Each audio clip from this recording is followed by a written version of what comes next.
Navigating the city streets, top-down decomposition. Karel is finally on the way to the park, but watch out! There are a lot of cars on the street this morning. Karel needs help navigating around the cars in the front of the building. Earlier, you were introduced to functions, and you saw how functions can be used to help break your code into smaller parts and make it easier to understand. In this lesson, you will see more details of how functions can be used to make programs easier to understand and to avoid repeating code over and over. Have you ever been asked to solve a big problem and not know where to start? If so, you're not alone. When I'm faced with a big problem, I like to think about how I can break the problem down into smaller parts. Each of these problems may still be hard to solve, but you can then break them down into even smaller parts. You continue to do this until you have a problem that is simple and easy for you to solve. So even though you started with a big problem that may have seemed complicated, by breaking the problem down into smaller problems, then solving each of these smaller problems, our programs become much more manageable and our solutions are much clearer. This process is called top-down design. With top-down design, you take a big problem and break it into small problems and do this several times until the problems become so easy that you can solve them. So for example, if you wanted to have a pancake breakfast, there's lots of different steps to remember.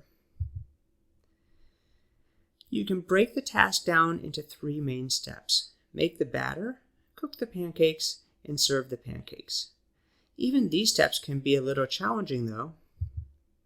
So you'd want to break each of these steps down to even smaller steps. For example, make the batter can be broken into measure the ingredients, add them to a bowl, and then mix everything together. You have now broken a bigger, much more complicated task into smaller, easier to understand tasks. Decomposition means breaking your program down into smaller, manageable parts that are easier to understand. You decompose or break down a large, messy function into several small, simple functions. This helps you by making small, easy-to-solve problems, and it helps make your code easier to read for others that may need to update or debug your code.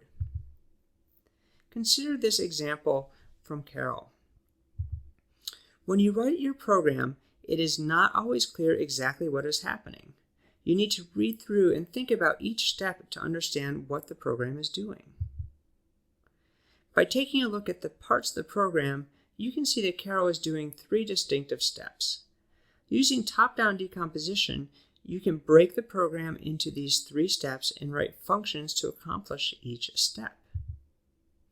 Now your main program can look something like this. With this program, it's easy to see what is going on, and you have taken the problem of Karel going to place a stack of balls and you've broken it up.